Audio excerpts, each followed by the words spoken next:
Hi, this is Milo for bestpokercoaching.com, and in this video I will talk about 4-betting small for value.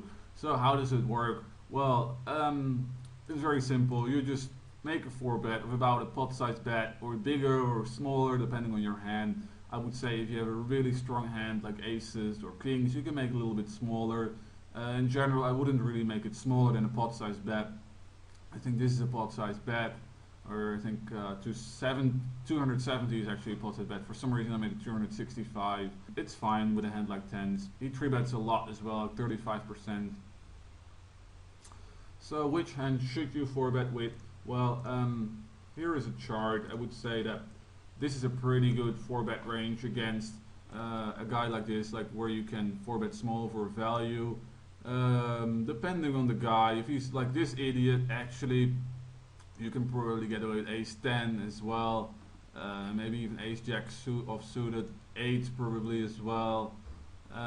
If the guy is tighter, you might even want to try to play a smaller pot with 9s, or try to see a flop with 9s and see how the flop is and take it from there on. So if the guy is tighter, you tighten up a little bit as well. One important thing is that I would always, if I don't have any notes on the guy, I would always slow play my aces and kings, because especially if it's in the beginning of the session, I've never 4-betted him. I don't want to get a lot of credit when I have aces or kings, and when it's my first 4-bet with queen as well. I don't want to get a lot of credit when I actually have a very good hand, so I tend to slow play those hands. And the other thing is where I take care of is my notes. For example, I don't have any notes on this guy, but what I do a lot is I 4-bet bluff, as you will see in the 4-bet bluffing video. Then I'll make a note about the guy if he folded to a small 4-bet, or if he did not fold to a small bet. Well, if he did not fold to a small 4-bet, then I will raise my aces and kings as well. So how big should you make it? Well, as big as you think you can get away with. So actually against this guy, I probably could have made it bigger. I probably could have made it like 290 or maybe even 350 or so, because this guy is such an idiot. And the other thing is our hand tens is not as strong as aces. So for example, with a hand like aces, I'm more inclined to make it a little bit smaller. And with a hand like tens, I'm more inclined to make it a little bit bigger, because there's still a lot of flops which you don't want to see when you have tens. Actually, let's take a look at this hand. So we have an ace on the flop, ace 9, 8, 8. It's pretty dry. Against this idiot, we can just, I would check behind as well. I mean, that's what I did. And we just hope he bluffs, and that's what he does. Oh, this was a complete maniac, a complete idiot, and I had a note on him saying that, I don't know why the note doesn't show up. Maybe it was my old database. That doesn't make any sense. Anyway, I'm pretty sure that I knew that the guy was bluffing with pot size bets, so I could very comfortable call down here. And as you can see, we just keep on calling. I wouldn't do this against a regular who is very decent, but against this guy I could do it. So when should you 4-bet for value? Well, against fish, and as big as you can get away with really anything. In general, I would make it a little bit smaller with aces to jacks, because you flop so well, and I would make it a little bit bigger with ace king, ace queen, make it a little bit bigger with offsuited ace king, ace queen, and a little bit smaller with ace king suited and ace queen suited, because you just like to see a flop more with those hands. So which stat should you consider? Well, normally I just make notes and I see like the general tendency of the player. Like for example, this player is incredibly fishy, as you can see on his statistics. Like everything is just like his limp is everything. So here you can actually make it bigger. I should have made it bigger here in this example. I made it to like 270. I should have made it bigger, because he would have called me anyway with most of his hands. Then one other thing is sometimes you should slow play against a fish, because like if they 3-bet 35%, they have just so much crap in their hands. So when is that? Well, when their 3-bet is really high, when they do tend to fold to 3-bets, and also you should look at their continuation bet and their second barrel. So how likely are they going to bluff away their stack? if you decide to call. Um, then against regulars, I would really try to refer to the. I would really look at the video about 4-bet bluffing, because that. I'll tell you that you should make a 4-bet bluff first in the session, so that you can make a note and see if he folds to 4-bets or not. See if he folds to 4-bets, small 4-bets or not. And when he have a note saying that he does not fold to small 4-bets, then 4-bet aces and jacks. Otherwise, I would just slow play aces and jacks actually. Well, make it with aces and jacks, make it the same size as a 4-bet bluff, about 10 to 12 big blinds to call. And a lot of regulars, they think, including myself actually, I always think I have odds to call when I see somebody 4-betting me and it's like about 10 to 12 big blinds to call. So if I have like a suited connector or so, or a suited ace, I usually call those 4-bets. And in general, you should call those 4-bets. But what I do is I use aces to jacks, so that people will actually not have the odds to call, and they will often flop the second best hand. So even if they would flop top pair, they're still against an overpair. Then always 4-bet your ace king and ace queen. In general, I would say make it a little bit bigger than aces and jacks. Usually a pot size bet. I'm going to make it a little bit bigger with ace king offsuited and ace queen offsuited, and a little bit smaller with ace king suited and ace queen suited, because you want to see a flop better. You flop better with those suited hands, quite a lot better actually, as you can see in Flopzilla. So here's an example against the fish. We have aces, we make a 2x, and he makes it 70. Now as you see, I mean in this session I already took a few buy-ins of him, that's why I have a stack of 6,000. So I think he was tilting at this moment, and I thought he's really fishy. I mean, I know this guy is really fishy. So I just make it really big, even bigger than a pot size bet, as you can see. I think this is about right. Then he calls. There's no point in continuation betting here, because if he continuation bet, well, first of all, there's only one other ace out there, and it's a pretty dry board, so I'm not afraid of any draw coming out. And I still, even if he has a gut shot draw with like king 10 or queen jack or jack 10, or you know, he could even have a wheel, because this guy could draw to a wheel with 4 or 5 or something.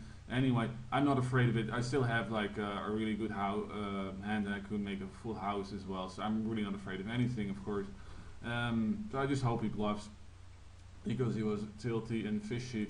So here, I think his move is, well, I don't know. He might be, the only thing, maybe he's just completely tilting, or maybe he's representing a draw, in which case he hopes that I'm calling down with a hand like 10s or 9s, because, or some medium pocket pair, which I could have, or some kind of jack, which I could have called down, checked down on the flop in pot control. And he might actually think that his queen is good enough. That's probably what he's thinking, and he might be afraid of any 10 or king coming up on the river, or jack, or flush. I mean, this might not even be that stupid. I mean, of course he should fold pre-flop against my big 4-bet, but anyway. So here we have jacks against a really nitty regular. It's actually a shame that he is a regular, because he's so nitty. I don't understand how he can make any money. Anyway, our notes say he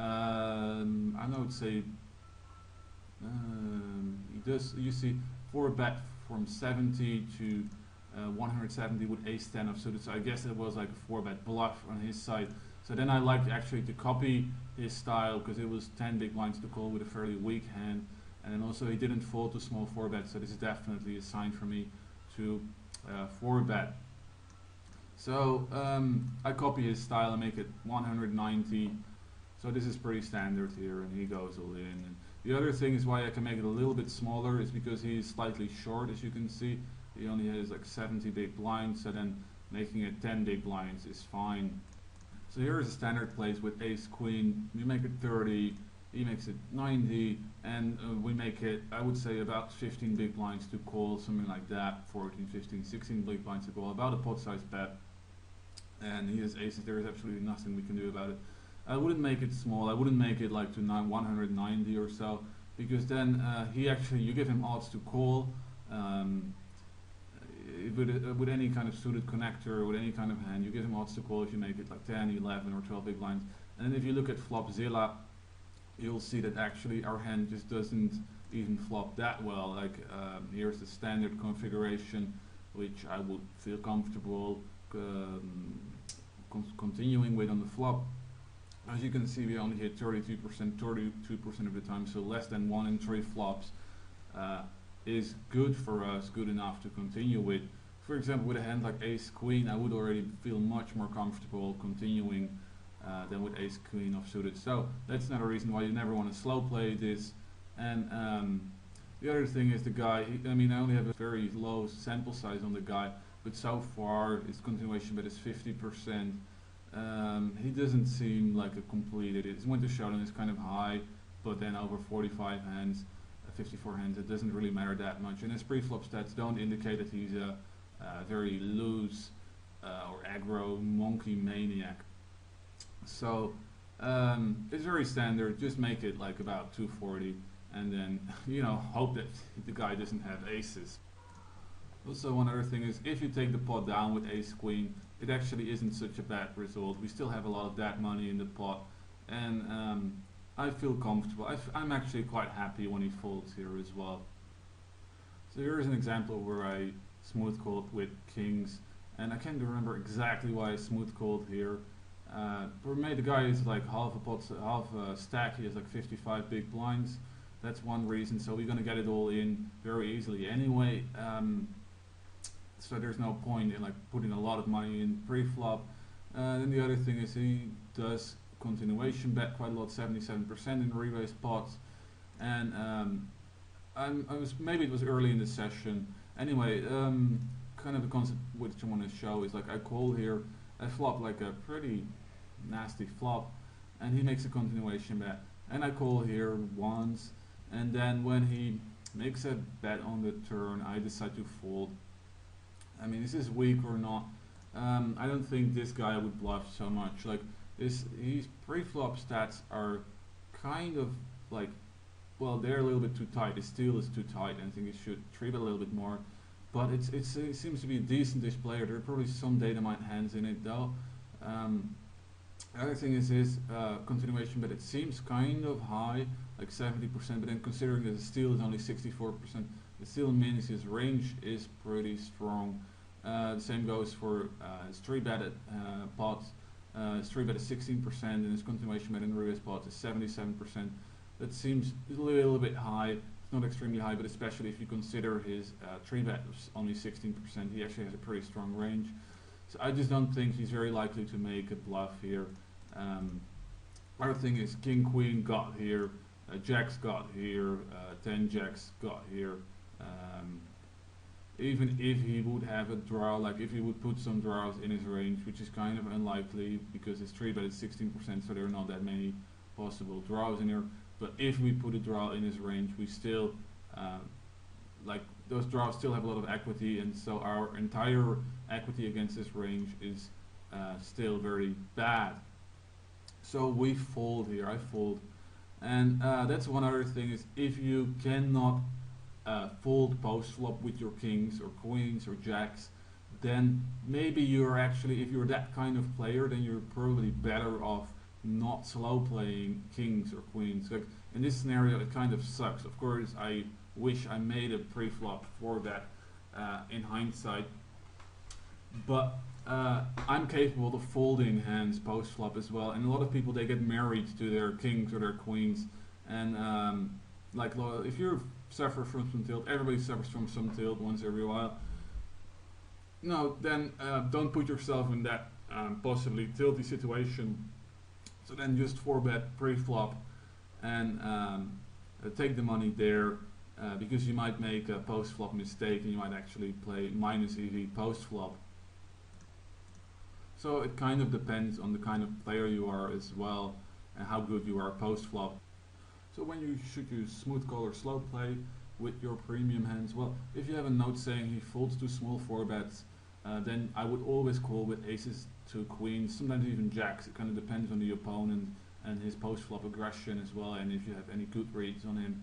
Um, in general, also slow play aces and queens if you lack any information. For example, if it's the first hand in the session, or if it's early in the session, or if it's a new player, I think you just get too much credit for a first 4-bet. So you just lose a lot of value if you 4-bet your aces and 2 queens and the guy folds, which he's most likely to do. So also slow play aces and jacks if you haven't made a 4-bet in that session, which also means that my first small 4-bet is usually a bluff. Like I would still 4-bet ace king and ace queen, of course. I actually sometimes I use ace king and ace queen as well early in a session to see if the guy folds to a small 4-bet, because you still have a lot of equity on the flop as well with those hands.